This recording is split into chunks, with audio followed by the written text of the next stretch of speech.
અને કોંગ્રેસના મોટા દિગ્ગજ નેતાઓ દાવો કર્યો છે કે હરિયાણામાં અત્યારની સ્થિતિએ પણ કોંગ્રેસ મજબૂત છે અને હરિયાણામાં કોંગ્રેસ જ સરકાર બનાવશે. અને આ જ મુદ્દે વધુ વાત કરવા જોડાશે વરિષ્ઠ પત્રકાર એવા અજયભાઈ ઉમટ. આપનું સ્વાગત અજયભાઈ. સૌથી પહેલો જે રસાકસી ભરો જંગ સવારથી ઓડિયન્સ જોઈ રહ્યું છે, કોઈક વાર આખો ઉલટફેર જોવા મળી રહ્યું છે, આપનું આકલન શું કહે છે?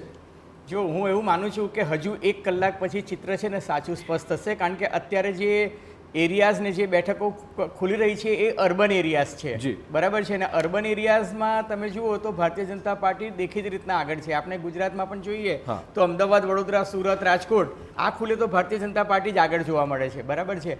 એટલે અત્યારે જે શરૂઆતના ટ્રેન્ડ જોવા મળે છે એ અર્બન એરિયાના છે, હજુ રૂરલ એરિયાના ટ્રેન્ડ ખુલ્યા નથી. પણ હું શરૂઆતમાં જોતો તો નાયબસિંહ સૈની જે એમના મુખ્યમંત્રી પદના ઉમેદવાર છે એ પોતે જ લાડવા બેઠકમાંથી થોડાક પાછળ ચાલી રહ્યા હતા, ફરી પાછા 60 મતે આગળ આવ્યા, ફરી પાછા 90 મતે પાછળ ગયા. એટલે મુખ્યમંત્રી પોતે જ જો આગળ પાછળ ચાલતા હોય, જેના ચહેરા પર ભારતીય જનતા પાર્ટી ત્યાં ચૂંટણી લડી રહી છે, એનો અર્થ એ કે બહુ જ કટોકટી ભર્યો જંગ, જેને કહે છે ને રસાકસીવાળો જંગ છે, અને it can go either way. પણ અત્યારે એવું લાગી રહ્યું છે કે ભાજપ જે છે દેખીતી રીતના જે ઇલેક્શન કમિશનની વેબસાઇટ છે એના પર ભારતીય જનતા પાર્ટી આગળ છે, પણ એક્ઝેક્ટ ચિત્ર જે છે એ મને લાગે છે 1 કલાક પછી ક્લિયર થશે. શું લાગે છે આ વખતે એક્ઝિટ પોલના આંકડા એક તરફ છે અને આ આખું ચિત્ર એક તરફ છે? એક્ઝેક્ટ થશે કે પછી અલગ જ જોવા મળશે? જો હું તમને હંમેશા કહું છું કે એક્ઝિટ પોલ છે ને એની ઘણી બધી મર્યાદા હોય છે, અને એક્ઝિટ પોલ જે છે માની લો કે 1 કરોડની જનતામાંથી તમે 20,000 લોકોના પેલા એ લો, તો એ જે સ્ટેટિફિકલી જે સાયન્ટિફિકલી જે સ્ટેટિસ્ટિકલી ડેટા જે મળવો જોઈએ એ ઘણી વખત નથી મળતો. અને બીજું કે એમાં કાસ્ટ કોમ્બિનેશન નથી આવતું. દાખલા તરીકે જાટ મતો, દલિત મતો કોંગ્રેસની તરફેણમાં જતા હોય, પણ બિનજાટ મતો અને ઓબીસી અને મહિલાઓના મતો કઈ તરફ જાય છે, એટલે એ જે છે ને એ કોન્ફિગરેશન નો એક્ઝેક્ટ અભ્યાસ જે છે એ નથી આવતો, કારણ કે ડેટાની સાઇઝ બહુ જ ઓછી હોય છે. અજયભાઈ, હવે ખાસ મુદ્દાસર વાત કરીએ, માત્ર હરિયાણા રાજ્યની વાત કરીએ તો મેનિફેસ્ટોની સરખામણી કરીએ અને ચૂંટણી વાયદાઓ ઉપરાંત જે અગ્રેસિવનેસ બંને પક્ષો તરફથી, કેમ કે દિગ્ગજો પણ અત્યારે હરિયાણામાં ચોક્કસ આ વખતે આવ્યા હતા અને મોટા મોટા વાયદાઓ કર્યા છે લોકો, તો કોનું પલડું ભારે લાગી રહ્યું છે? જો ભારતીય જનતા પાર્ટીની અગેન્સ્ટ જે મુદ્દા હતા એની વાર્તા કરું તો ભારતીય જનતા પાર્ટીની સામે એક એન્ટી ઇન્કમ્બન્સી હતી જ, અને 10 વર્ષની એન્ટી ઇન્કમ્બન્સી હતી. એટલે દેખીતી રીતના એવું લાગતું હતું કે ભાઈ જેમ રાજસ્થાનમાં દર 5 વર્ષે સરકાર બદલાઈ જતી હોય છે, એમ હરિયાણાનો ટ્રેક રેકોર્ડ રહ્યો છે કે દર 10 વર્ષે કોઈ પણ મુખ્યમંત્રી હોય. અને બીજું તમે જુઓ કે હરિયાણાની સ્થાપના થઈને 1966માં થઈ છે, 1966 થી 2024 એટલે 58 વર્ષનો તમે ટ્રેક રેકોર્ડ જુઓ ને તો 5 જ મુખ્યમંત્રીઓ છે જેને ત્યાં આગળ સૌથી વધારે રાજ કર્યું છે, જેમાં છેલ્લે 9.5 વર્ષ ભારતીય જનતા પાર્ટીના મનોહરલાલ ખટ્ટર, એ અગાઉ બંસીલાલ, દેવીલાલ, ભજનલાલ અને ભૂપિન્દર હુડ્ડા, આ લોકોએ 10 વર્ષની ટર્મ કાઢી છે. એનો અર્થ એ કે જાટ અને એમાંથી 5માંથી 4 જે છે ને એ જાટ કોમ્યુનિટીના છે. એટલે આ વખતે ભારતીય જનતા પાર્ટીએ જે સ્ટ્રેટેજિકલી ભૂલ કરી હતી કે મુખ્યમંત્રી પદના ઉમેદવાર તરીકે એમને જાટને પ્રોજેક્ટ નહોતો કર્યો કે દલિતને પ્રોજેક્ટ નહોતો કર્યો. જે જ્ઞાતિવાદના સમીકરણોની દ્રષ્ટિએ જોવા જઈએ તો કોંગ્રેસ પાર્ટીએ જાટને મુખ્યમંત્રી તરીકે ભૂપેન્દ્ર હુડ્ડાને મુખ્યમંત્રી પદે પ્રોજેક્ટ કર્યા હતા, અને કુમારી શૈલજા જે છે દલિત નેતા છે એને સાચવ્યા. અને છેક છેલ્લા દિવસે તો આપણે જોયું કે અશોક તનવર જેવા નેતા પણ છે એ ભારતીય જનતા પાર્ટી છોડી અને કોંગ્રેસમાં આવી ગયા હતા. અને પહેલી વખત એવું જોવા મળ્યું કે ભારતીય જનતા પાર્ટીના ઘણા લોકો જે છે એ બળવો કરીને કોંગ્રેસમાં આવ્યા. નોર્મલી ટ્રેન્ડ એવો હોય છે કે કોંગ્રેસમાંથી લોકો ભાજપમાં જતા હોય છે. અને બીજી મહત્વની વસ્તુ તમે જુઓ કે મનોહરલાલ ખટ્ટર કે જેને 9.5 વર્ષ સુધી ભારતીય જનતા પાર્ટીના ત્યાં મુખ્યમંત્રી પદે રહ્યા, એમનો ચહેરો જે છે એ ચૂંટણીના પ્રચાર પ્રસાર પોસ્ટર બધામાંથી ગાયબ રહ્યો. એનો અર્થ એ કે ભારતીય જનતા પાર્ટીને લાગ્યું કે ભાઈ આ વ્યક્તિ જે છે એને પ્રોજેક્ટ કરવા જેવા નથી. એનો અર્થ સાફ છે કે ભારતીય જનતા પાર્ટીને પણ ક્યાંક લાગ્યું હતું કે એન્ટી ઇન્કમ્બન્સી છે. અને એટલે જ તમે જોયું હોય કે લોકસભા ચૂંટણી જ્યારે આવી ત્યારે માનનીય વડાપ્રધાન નરેન્દ્ર મોદીએ મનોહરલાલ ખટ્ટરના જાહેરમાં વખાણ કર્યા કે ભાઈ અમે સાથે ફરતા હતા આતે, અને બીજા જ દિવસે તમે જુઓ કે એમને મુખ્યમંત્રી પદેથી રાજીનામું અપાવી અને નાયબસિંહ સૈનીને મૂકી દીધા અને એમને લોકસભાની ચૂંટણી લડાવી. એનો અર્થ એ કે ભારતીય જનતા પાર્ટીની અંદાજ ચોક્કસ આવી ગયો હતો કે માહોલ ખરાબ છે. અને હરિયાણાની આ વખતની લોકસભાની ચૂંટણીમાં ભાજપને 2019માં 10માંથી 10 મળી હતી, એની સામે 2024માં 10માંથી 5 બેઠકો મળી. તમે ચોક્કસ સંગઠનની વાત કરી અજયભાઈ. અનિલ વિજનું ફેક્ટર, કેમ કે એ યાદ છે ગયા વખતે એમને સીએમ બનવું હતું, પછી ન બનવા દેવાયા, એ ફેક્ટર કેમ કે એમનો અસંતોષ પણ ચોક્કસ હતો જ. રાઈટ. આ વખતે એ કોઈ ચોક્કસ પક્ષને નુકસાન કરી શકે અથવા તો ફાયદો કરાવી શકે? ના, જો હું તમને કહું, એ પક્ષને ફાયદો એટલા માટે કરાવશે કે એ ભારતીય જનતા પાર્ટીની એક અન્ડરસ્ટેન્ડિંગ સાથેની વાત હતી અને એ પાર્ટીએ ચલાવવા પણ દીધું એટલા માટે કે અનિલ વિજ જો મુખ્યમંત્રી પદના દાવેદાર હોવ તો એની કોમ્યુનિટીમાંથી તમે જુઓ, ભાજપના કોઈ નેતા એનો વિરોધ નથી કર્યો કે અનિલ વિજ નહીં બને. એનો અર્થ એ કે ભાઈ એના મત વિસ્તારમાં કે એની કોમ્યુનિટીમાં ભલે ને આપણને થોડા મતોનું વધારો થતો એમાં. બીજું હું તમને કહું કે ભારતીય જનતા પાર્ટી આ વખતે ચૂંટણી છે ને, જેને કહી શકાય ને બહુ શિદ્દતથી લડી છે.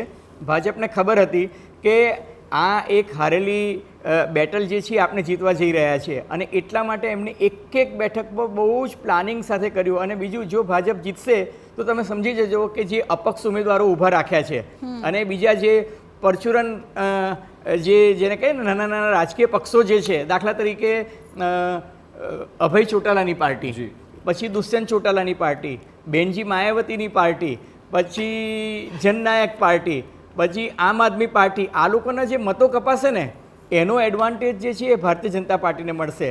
કારણ કે કોંગ્રેસનો જ વોટ શેર ખવાવાનો છે. ભાજપની જે ટ્રેડિશનલ કમિટેડ વોટ બેંક છે એમાં કંઈ ફરક પડવાનો નથી. તમે દિલ્હી વિધાનસભા ચૂંટણી પણ જુઓ તો ભાજપને 34% વોટ શેર રહે છે. 36 અને ભાજપ 47. જો આ ટ્રેન્ડ યથાવત રહે છે અથવા તો કોઈ નાનો મોટો ફેરફાર થાય છે તો જેમ ગયા વખતે કિંગ મેકર જનનાયક પાર્ટી હતી, એવું કોઈ કિંગ મેકરની જરૂર પડશે ખરી સરકાર પડી શકે? કારણ કે અને જો પડે તો પછી એડવાન્ટેજ ભારતીય જનતા પાર્ટીને જ મળે. કારણ કે તમે જુઓ કે અત્યારે આમ આદમી પાર્ટી તો 0 પર આવી ગઈ છે. ચૌટાલા પાછળ છે.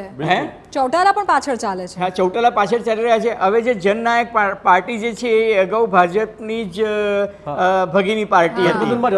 હા, એ લોકો સાથે જ હતા પણ એ લોકો છેલ્લી ઘડીએ ભાજપને દગો દઈ દીધો અને એટલા માટે તમે જુઓ કે સામાન્ય રીતે વિધાનસભાની ચૂંટણી હોય ત્યારે સરકાર જે છે એ રાજીનામું આપતી નથી.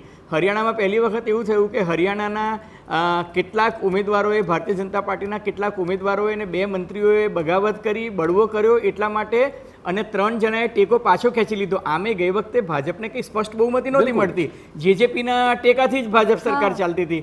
એટલે એ લોકોએ પોતાનો ટેકો વિડ્રો કર્યો એટલે નાયબસિંહ સૈનીને વિધાનસભાનું વિસર્જન કરાવવાની ફરજ પડી. એટલે આ ટેકાવાળી સરકાર જે હતી એને રાજીનામું આપવું પડ્યું, વિધાનસભાનું વિસર્જન થયું. એટલે કહેવાનું તાત્પર્ય એ છે કે બહુ કટોકટ ફાઇટ છે અને આ બીજા જે અધર્સ જે છે એ અધર્સ કઈ બાજુ જાય એ આપણને ખબર નથી પણ આપણે ચર્ચા કરતા હતા એ દરમિયાન તમે જુઓ કે 43 અને 40 આવી ગયું છે. એટલે જે 46 અને 36 નો આંકડો હતો એ હવે 43 અને 40 આવી ગયો છે આંકડા અને માટે હજુ પણ મુદ્દા ચાલ્યા હશે. એક કલાક સુધી કશું કહી શકાય નહીં. ભાજપ પણ જીતી શકે પણ ભાજપે બહુ સારી ફાઇટ આપી કહેવાય જો આ આંકડા સારા હોય તો. અને બીજું મેં તમને કહું કે ભાજપની ફેવરમાં જે કહે છે ને એક એક મત વિસ્તાર પર એ લોકોએ જે મહેનત કરી, બિનજાટ મતોને કેળવવાની મત કરી એ, અને બીજું કે જે દરેક સીટ પર જે આ અપક્ષ ને બીજા બધા ઊભા રહ્યા છે એના જે મતો કપાશે એનો પણ ભાજપને ફાયદો થશે. એટલે ભાજપ બહુ વૈજ્ઞાનિક પદ્ધતિથી ચૂંટણી લડ્યું છે. કોંગ્રેસ જે છે માહોલમાં લડ્યું છે. કોંગ્રેસને એવું લાગતું હતું કે અમારી આંધી છે, સુનામી છે, પણ એ આંધી કે સુનામી અહીં નથી દેખાતી જેટલું તમને જમ્મુ કાશ્મીરમાં દેખાઈ રહ્યું છે. બિલકુલ જમ્મુ કાશ્મીર પર આવી છે કારણ કે ત્યાં કોંગ્રેસ અને એનસીએ 49 પર આગળ ચાલી રહી છે અને મેજિક ફિગર 46 થી તો ઘણી આગળ છે અત્યારે ત્યાં. અજયભાઈ, આપણે જો કાશ્મીરની વાત કરીએ તો કાશ્મીરમાં કોંગ્રેસ અને એનસી જે પ્રકારના એક્ઝિટ પોલ હતા એવું જ કંઈક અત્યારે ચિત્ર તો છે. 49 બેઠકો પર કોંગ્રેસ પ્લસ એનસી આગળ ચાલી રહ્યા છે. ત્યાં લગભગ ક્લીન સ્વીપ ગણી શકાય. અત્યારે ક્લીન સ્વીપ ના કહેવાય એને. જો 49 હોય ને તો 49 વત્તા પીડીપીની 3 કે 4 બેઠકોની આપણે ગણતરી કરીએ તો વાંધો નથી. કારણ કે જો 48 થી ઓછી બેઠક આવશે ને તો પછી ભાજપ એમને સરકાર નહીં બનાવવા દે. સરકાર નહીં બનાવવા દે અને જેમ દિલ્હીમાં એલજી કેજરીવાલને હેરાન કરે છે એમ અહીંયા પણ એલજી જે છે એ ફેક્ટર સમજવું છે ખરેખર. જે 5 મનોનીત ધારાસભ્યો એમએલએ હોઈ શકે અને પાછી પાસે બધી જ સત્તા હોય, ફાયદો કોણ લઈ શકે આના માટે? એમાં ફાયદો તો ભાજપને જ મળે ને, દેખીતી રીતના છે. કારણ કે ભાજપે એમને અપોઇન્ટ કર્યા છે એટલે ભાજપ દ્વારા અપોઇન્ટેડ હોય તો ફાયદો દેખીતી રીતે એમને જ મળશે. એમાં કોઈ જ બેમત નથી. ભાજપ દ્વારા અપોઇન્ટેડ છે. અને બીજું કે ભાજપે એવું કીધું છે કે ભાઈ આ તો જે વિસ્થાપિત પંડિતો જેને અમે પુનઃ સ્થાપિત નથી કરી શક્યા એક એમના પ્રતિનિધિ છે. એવી રીતના પ્રતિનિધિઓ મૂક્યા છે. કોંગ્રેસે વિરોધ પણ કર્યો છે આખી આ બાબતનો. કોંગ્રેસ વિરોધ કરે એનાથી કંઈ ફરક પડતો નથી. કારણ કે દિલ્હીમાં પણ તમે જોયું હોય કે જ્યારે ભારતીય જનતા પાર્ટી કોર્પોરેશનની ચૂંટણી હારી ગઈ હતી ત્યારે એલજીએ 10 કોર્પોરેટરોને અપોઇન્ટ કરી દીધા હતા. પછી સુપ્રીમ કોર્ટે અને એ 10 કોર્પોરેટરને અપોઇન્ટ કરીને મેયરની ચૂંટણી જીતવા ઈચ્છતા હતા. અલબત્ત સુપ્રીમ કોર્ટે દરમિયાનગીરી કરીને કહ્યું કે તમે 10 ને જે નોમિનેટ કરો છો એ નોમિનેટને મત આપવાનો અધિકાર ના હોઈ શકે. બિલકુલ. એટલે દિલ્હીમાં આમ આદમી પાર્ટીની પેલી આપણે પૂછીએ પ્રગતિબેનને. પ્રગતિબેન, જમ્મુ કાશ્મીરમાં કોંગ્રેસ અને એનસી નું ગઠબંધન સારો દેખાવ કરી જ રહ્યું છે, પણ જેમ અજયભાઈએ કીધું કે પેલા 5 મનોનીત MLA એ કદાચ કોંગ્રેસ અને એનસી ની જીતની બાજી બગાડી શકે તેમ છે. પણ હજી હું કહી રહી છું કે હજી રુઝાન ચાલી રહ્યા છે.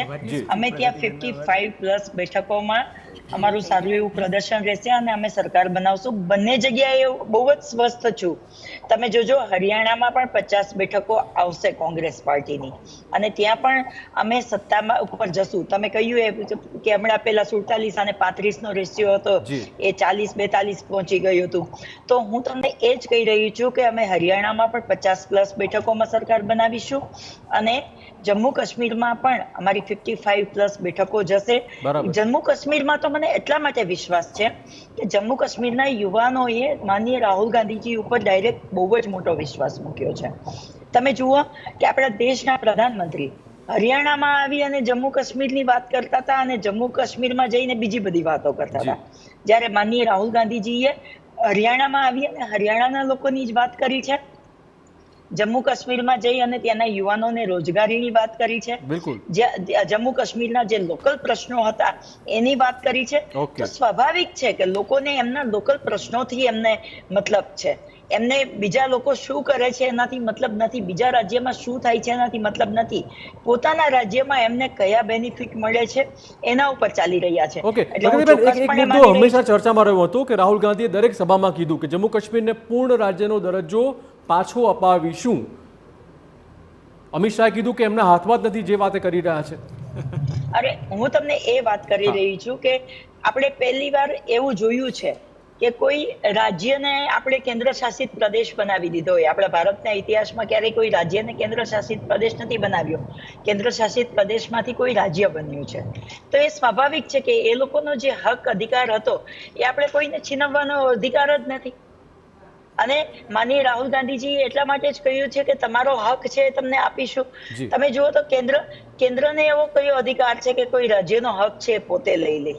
આપણે ડેમોક્રેટિક રાજ્યોમાં આપણે કન્ટ્રીમાં જીવી રહ્યા છે અને આ દેશની લોકશાહી છે એ સૌથી સર્વોત્તમ હોવી જોઈએ. આ દેશની લોકશાહી છે એ જીવંત હશે તો દેશ જીવંત રહેશે. એટલા માટે થઈને માનનીય રાહુલ ગાંધીજીએ એક જ વાતને રાખી છે. જમ્મુ કાશ્મીરની થોડીક વાત કરી લો. એમાં જે આંકડો છે એ ભાજપ માટે થોડોક જમ્મુ કાશ્મીર ચિંતા કરાવનારો છે. જમ્મુ કાશ્મીર છે એ 370 અને 35 આ લોકો શું કહી રહ્યા છે હમણાં પ્રગતિબેન કે એમની જોડે અન્યાય થયો છે. અરે અન્યાય તો 370 ને 35 ની કલમ કેમ દૂર ના કરી? એના લીધે ત્યાંની જે મહિલાઓને અધિકાર મળવા જોઈતા હતા, ત્યાંના જે SC અને ST સમુદાયને અધિકાર મળવા જોઈતા તે વર્ષો સુધી એમને મળ્યા નથી. એમનાથી એમણે વંચિત રાખ્યા છે.